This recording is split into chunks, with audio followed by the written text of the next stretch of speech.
Hey, it's Michelle Lopez Boggs. So I'm making this video in response to a conversation that I just had with somebody. I was interviewing this woman, and I won't share her name or details, but I was interviewing her about her financial struggles.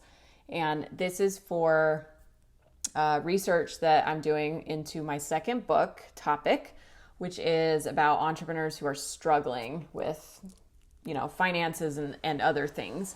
But I wanted to make this video because she was talking about how helpful it would be to know specific financial habits that can really help clean up your mess, basically. So, in looking back at the last several years of my life, I used to struggle so fucking bad with the most basic financial shit. It's embarrassing. It was embarrassing. I don't really struggle with the things that I used to struggle with. There are a couple things that I'm still working on, but there's some things I've mastered. So, for example, I used to be late on bills all the time because I didn't have enough money to pay them or whatever. And that is really an excuse that translates into I'm not tracking my money. I'm not disciplining myself around my spending. I'm spending too much and I don't know what the fuck is going on. That's all a metaphor for that.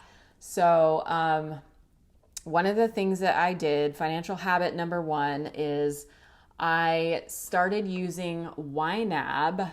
That's You Need a Budget. That's YNAB. That's what it stands for, YNAB.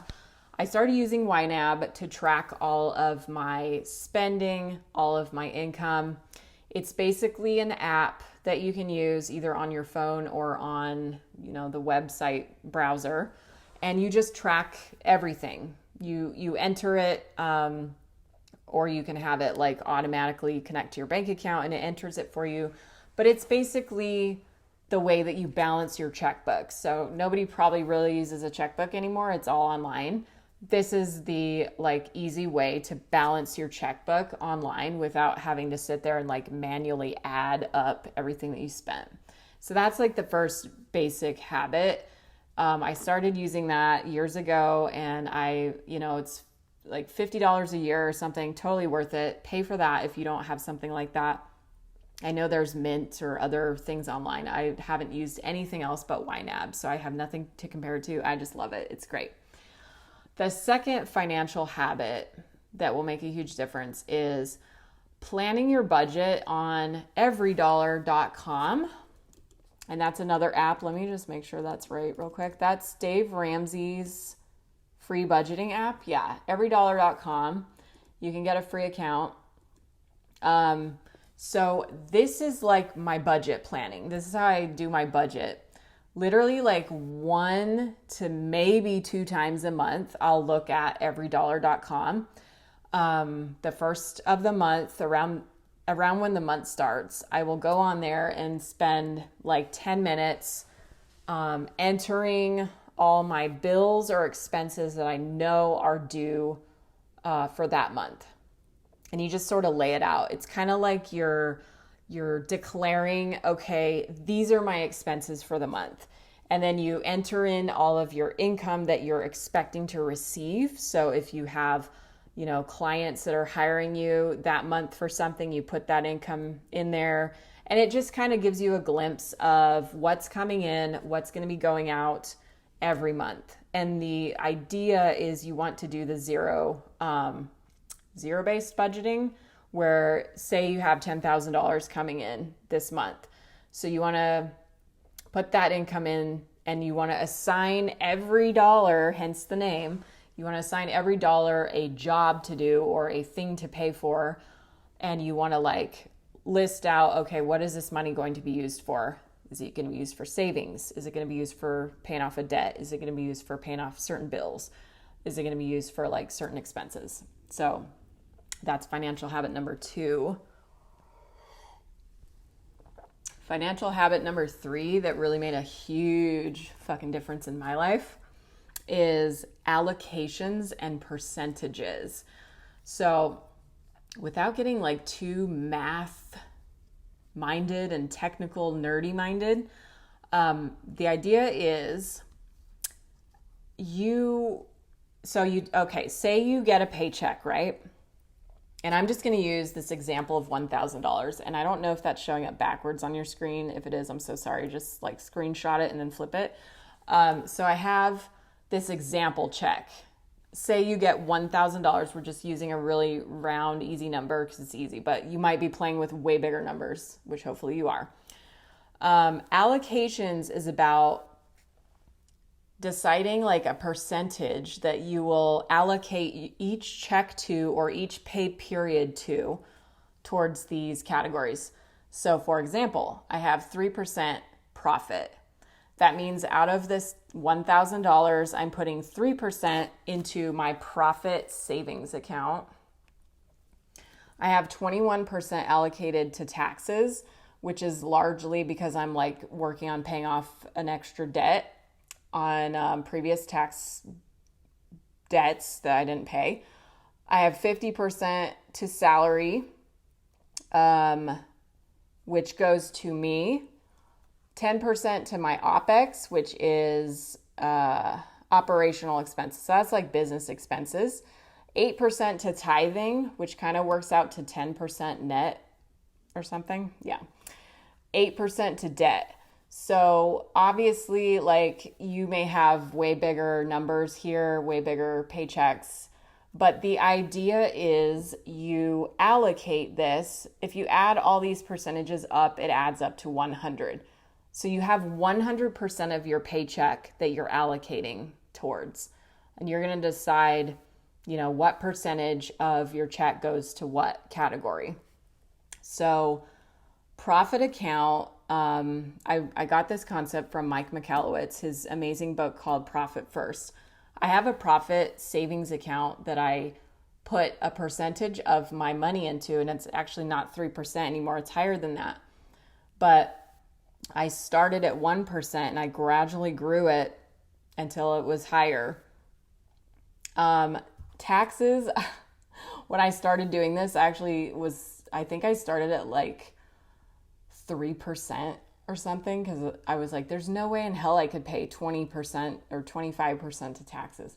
So I had to like gradually scale up. But, taxes takes a big chunk out of most people's income. So yeah, yours could be higher. Yours could be like 25%, 30%, 15%. I don't know. 15% is what Mike Michalowicz recommends for the average business, like no matter what industry you're in. But anyway, yeah, the idea is you're allocating your checks to specific categories and you're deciding like how much of a percentage you want to go into each one. Your OPEX may be way higher. Like you may have tons of business expenses. For me and my business, it's literally just me, and I write for clients, so there really isn't much of any expenses. So yeah, and then I have a rent allocation. So like rent or mortgage, you can put like 25%. That's going to come out of your salary. I know this is a lot of numbers, but I hope you like get the general picture of it. And then for each category, like 500 salary, let's say you have an IRS bill of $385, that comes out. Let's say you have a cell phone bill of $30, that comes out. You have a bill of car insurance, $55, and you're left with $47.50. And you're like, how the fuck am I going to pay for everything else? Well, make more money, right? But this kind of shows you your where your money's going and what your percentages are. I don't know. This made a huge difference for me because I was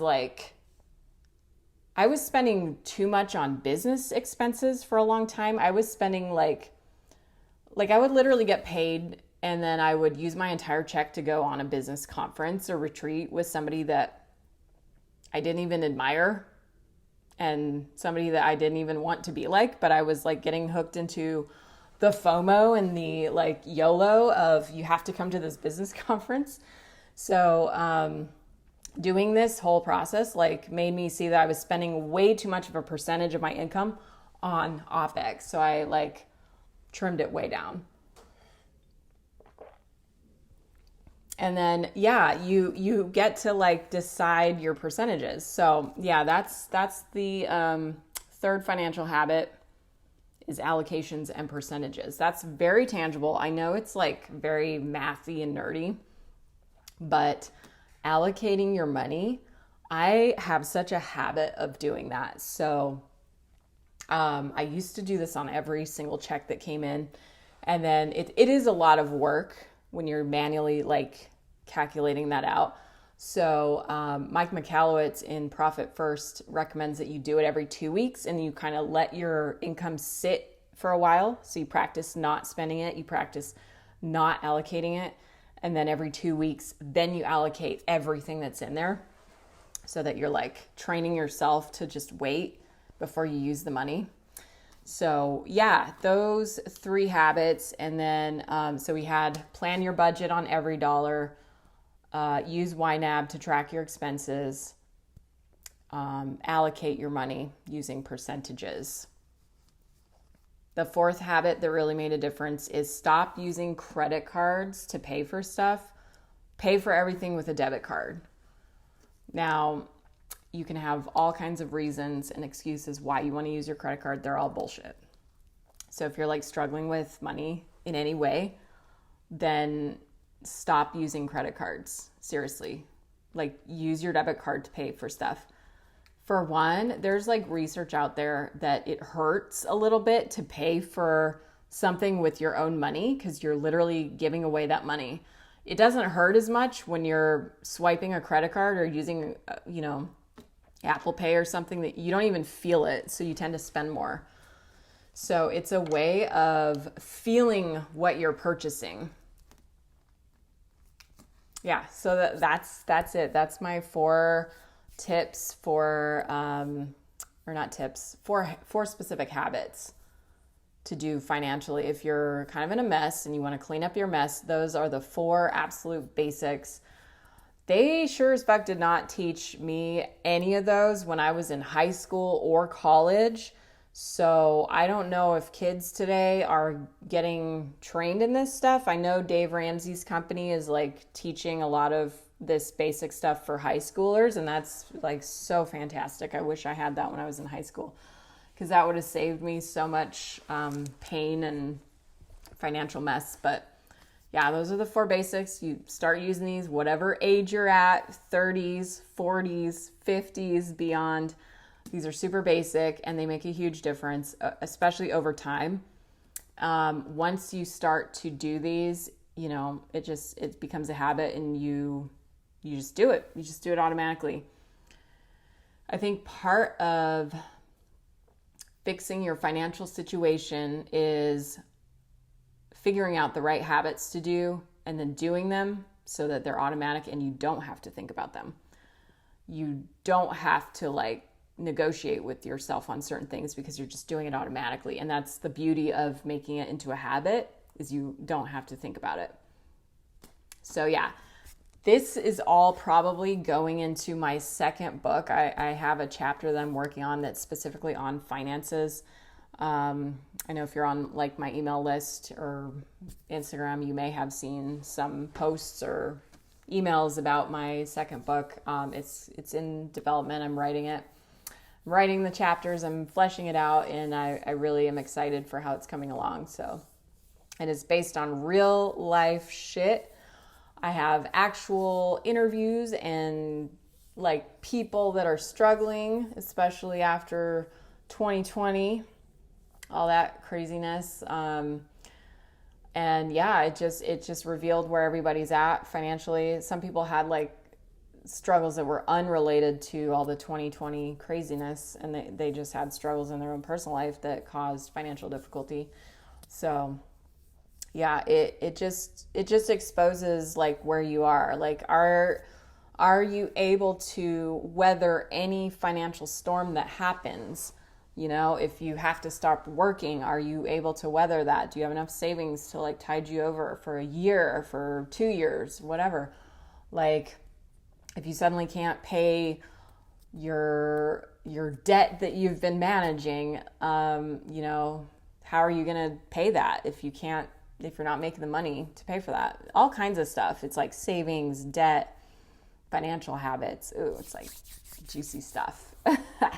So I was like, I have to write a book on that. But yeah, this is Michelle from antimarketingmanifesto.com.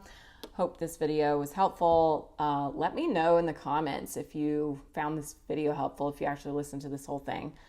And yeah, maybe I will like screenshot this. I don't know if this is backwards. It's showing up as backwards on my screen, so I don't know if maybe it'll flip the other way. I don't know. Maybe I'll try to like flip it and then upload it somewhere so it's easier for you guys to see that. But yeah, hope that was helpful. Stay tuned for more. Bye.